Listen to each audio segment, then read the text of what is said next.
بسم اللہ الرحمن الرحیم اللہم انفعنا بما علمتنا وعلمنا ما ينفعنا اللہم الہمنا مراشد امورنا وقنا شرور انفسنا ربنا تقبل منا انك انت السمیع العلیم.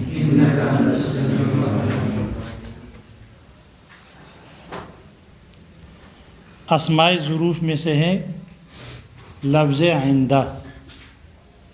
مصنف کہتے ہیں یہ عندہ کا لفظ یہ موجودگی بتانے کے لیے آتی ہے. للحضرت یہ موجودگی بتانے کے لیے آتی ہے. فاذا قال پس جب کوئی دوسرے کو کہے لک عندی 1000 درہم آپ کے میرے پاس 1000 درہم ہے.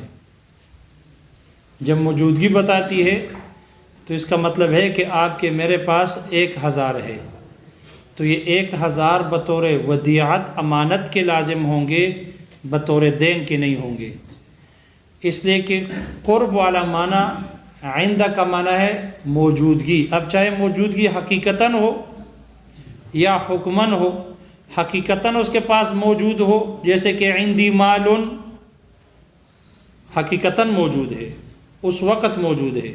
یا یہ کہ حکماً ہو اس وقت پاس نہ ہو بلکہ ملکیت میں ہو، تو اس کے لیے بھی آتی ہے.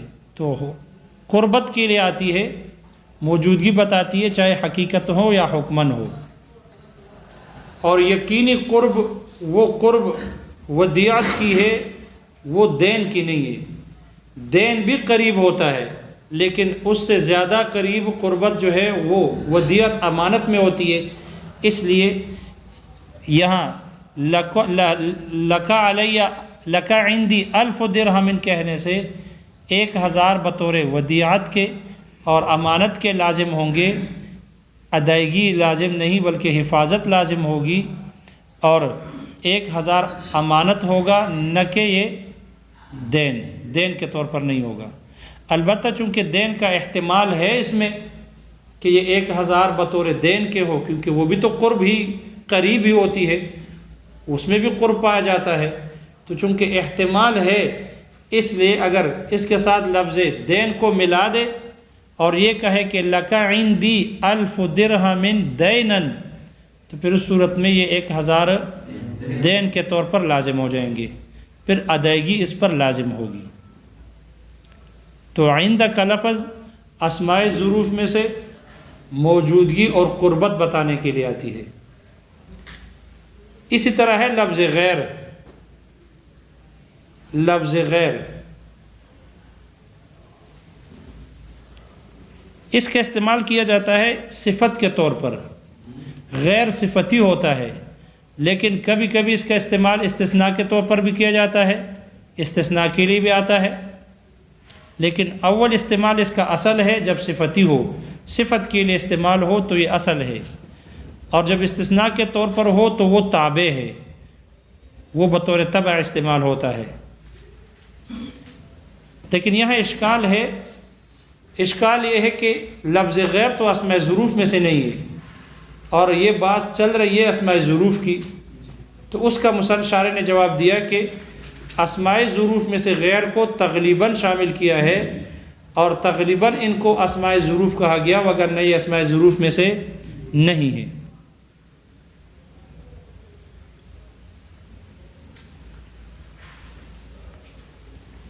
البتہ یہ محشی کہتے ہیں کہ یہ جواب دینا اعتراض اس لیے ہوا کہ غیر کو اسماء ظروف میں شمال کیا جبکہ یہ اسماء ظروف میں سے ہے نہیں، تو جواب دے دیا کہ تغلیباً ہے. یہ سوال جواب کی ضرورت اس نسخے کے مطابق پیش آئی ہے کہ جہاں اسماء ظروف میں سے غیر کو شامل کیا، جیسے کہ یہ نسخہ ہمارے ہاتھوں میں ہے. لیکن محشی کہتے ہیں کہ وہ نسخہ جو دوسرے شارحین کے ہاتھ لگا مصنف کا، اور اسی طرح جو نسخہ ہمیں ملا ہے، کہتے ہیں میرے ہاتھ بھی ایک نسخہ آیا تھا، اس میں بھی یہی تھا کہ اس میں لکھا ہے وَمِنْهَا حُرُوفُ الْاِسْتِثْنَاء. تو یہ غیر کو اسماء ظروف میں داخل ہی نہیں کیا بلکہ اس کے لیے الگ عنوان لگایا ہے وَمِنْهَا حُرُوفُ الْاِسْتِثْنَاء کہہ کر. تو اگر مصنف کے ہاتھ کا لکھا ہوا نسخہ ہو تو پھر تو سوال جواب بھی پیدا نہیں ہوتا، کیونکہ پھر ظاہر بات ہے غیر تو استثناء کے لیے بھی استعمال ہوتا ہے، تو پھر یہ سوال ہی نہیں ہے کہ اسماء ظروف میں سے غیر کو کیوں استعمال کیا۔ لیکن چونکہ یہ جو موجودہ نسخہ ہے اس میں مستقل عنوان نہیں، ومنہا حروف الاستثناء ذکر نہیں ہے، اس لیے منہا اسماء الظروف میں داخل کیا اس کو، تو یہاں سوال پیدا ہو گیا کہ غیر تو اسماء ظروف میں سے ہے نہیں، اسماء ظروف میں سے کیسے شمار کیا؟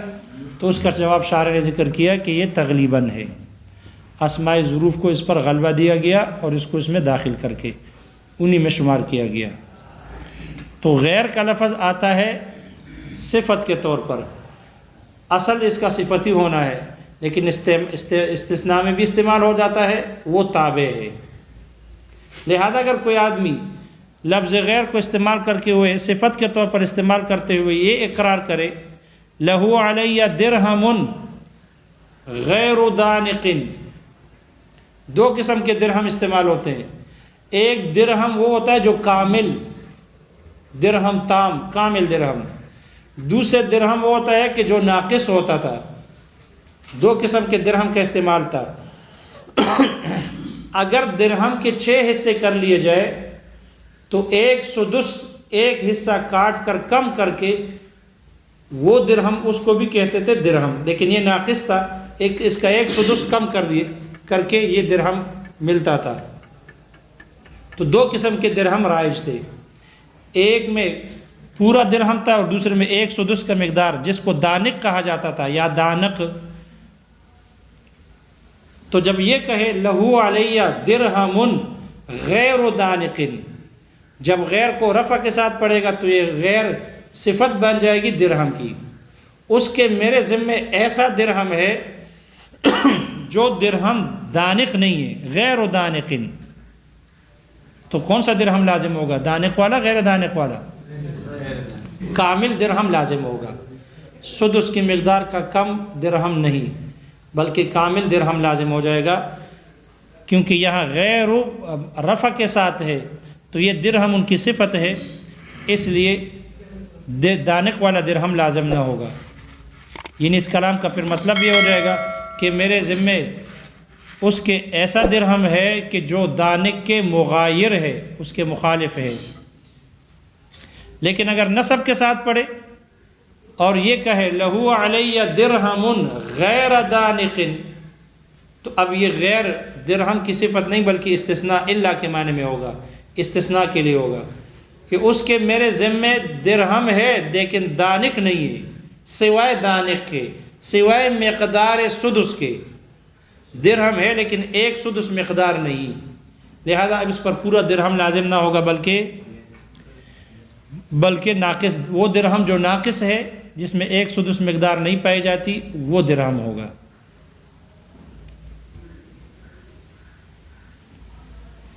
اسی طرح اسی اسماء ظروف میں سے لفظ سوا ہے، لفظ سوا، اور یہ حقیقتاً بھی ظرف ہے، اسماء ظروف میں سے ہے، اور یہ جو سوا کا لفظ ہے یہ بھی صفت کے لیے بھی آتا ہے، غیر کی طرح ہے، صفت ہونے میں بھی اور استثناء ہونے میں بھی، صفتی بھی ہے اور استثناء کے لیے بھی ہے، لیکن اس کی حقیقت وہ ظرفیت ہے کہ آتی ہے ظرف کے لیے۔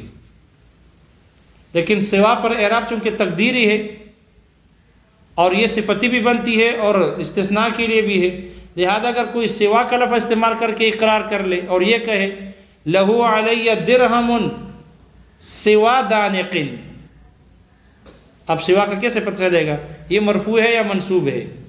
تو اس کو حوالے کیا جائے گا اس کی نیت پر۔ اگر وہ کہے کہ اس سے میری مراد میں نے مرفوع پڑھا ہے تو پھر یہ کون سا ہوگا؟ پھر صفت بن جائے گی درہم کی، اس لیے صفت اس کی صفت بن جائے گی، لہذا کامل درہم ہوگا۔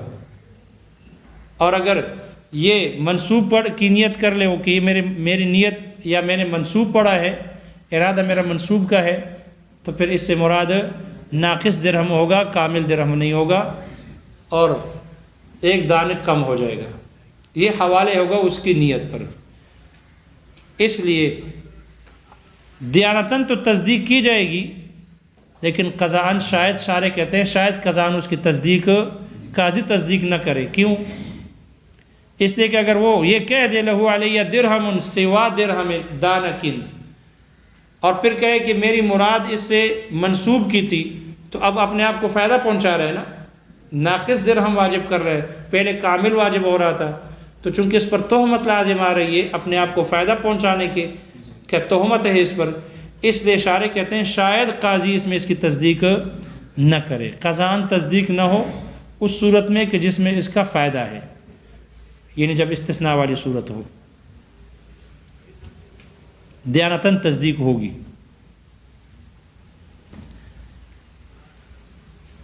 وَمِنْهَا حروف الشرط، حروف معانی میں سے حروف شرط ہیں. حروف شرط ان ہے، اذا ہے، متا ہے وغیرہ، لیکن سارے حروف نہیں ہے، اس لیے کہ اسما بھی ہے. اذا اسم ہے، متا اسم ہے، تو یہ اسما بھی ہے، لہذا سب کو حروف کہا گیا ہے تغلیباً، سب کو حروف میں داخل کیا گیا، تغلیباً داخل کیا گیا ہے. سب حروف نہیں ہے، بلکہ اذا ظرفیہ اور شرطیہ ہے، اسماء ظروف میں سے ہے، تو وہ اسم ہے.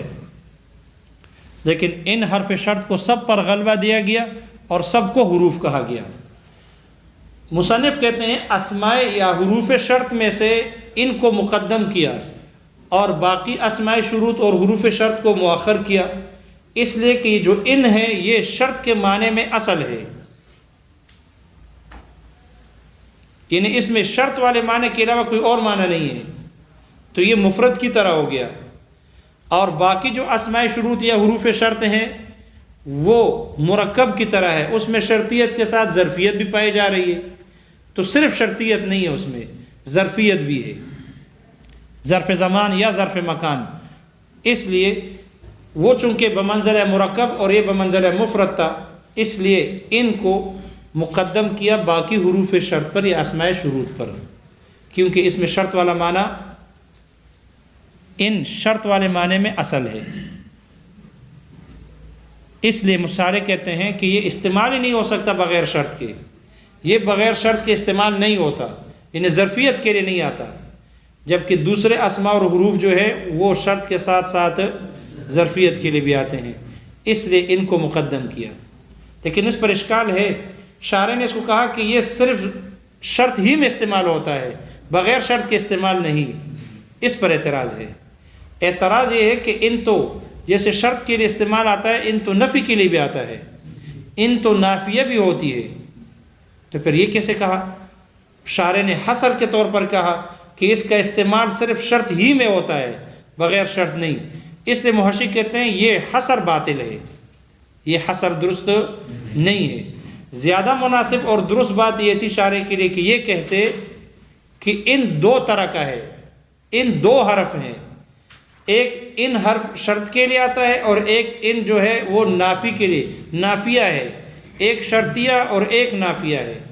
اور جو شرطیہ ہے وہ صرف شرط میں استعمال ہوتی ہے، بغیر شرط کے لیے نہیں آتی، ان اس میں ظرفیت والے معنی نہیں. پھر بات درست ہو جاتی، پھر حصر کرنا درست تھا. لہذا ان میں صرف شرط کے معنی ہیں جب شرط کے لیے ہو، اور باقی اسماء میں وہ شرط کے معنی بھی ہے اور ظرفیت کے بھی ہیں، ظرف زمان اور مکان کے معنی بھی ہے اس میں. اس لیے ان کو مقدم کیا باقی اسماء یا حروف شرط پر. ان کا مدخول وہ لفظ ہوگا، وہ چیز ہوگی، ان اس چیز پر داخل ہوگی کہ جو معدوم ہو، موجود نہ ہو، لیکن متوقع الوجود ہو، علی خطر الوجود ہو، اس کا وجود خطرے میں ہو، یعنی متوقع ہو بھی سکتا ہے اور نہیں بھی ہو سکتا، لیکن یہ ان جس چیز پر داخل ہوگی اس کا معدوم ہونا ضروری ہے، اس کا معدوم ہونا ضروری ہے. فی الحال نہ ہو اس پر ان داخل ہو، لیکن یہ بھی امکان ہے کہ ہو اور یہ بھی امکان ہے کہ موجود نہ ہو. متوقع الوجود ہو، دائر ہو بین العدم والوجود، ایسی چیز پر لفظ حرف ان داخل ہوتی ہے. جیسے کہ مثال کے طور پر کوئی دوسرے کو کہہ دے ان دخلت الدار فانت طالق، تو دخول دار اب موجود ہے نہیں ہے، اب معدوم ہے، اس لیے ان اس پر داخل ہے، امر معدوم پر داخل ہوتا ہے۔ لیکن دخول دار ممکن ہے، ہو سکتا ہے وہ گھر میں داخل ہو سکتا ہے نہ ہو، بین الوجود والعدم دائر ہو گیا، لہذا یہاں یہ محل ہے لفظ ان کے داخل ہونے کا۔ لفظ ان ایسے محل پر داخل ہوتا ہے، ایسی چیز پر داخل ہوتا ہے جو معدوم ہو لیکن متوقع الوجود ہو، جس چیز کا ہونا یقینی ہو وہ ان کا محل نہیں ہے، یا جو بالکل جس کا ہونا محال ہو، وہ محل وہ چیز کہ جس کا ہونا محال ہو، ناممکن ہو، وہ ان کا محل نہیں، وہ لو کا محل ہے، وہ محل ہے لو کا، جو جس کا وجود محال ہو وہ محل ہے لو کا، ان کا نہیں۔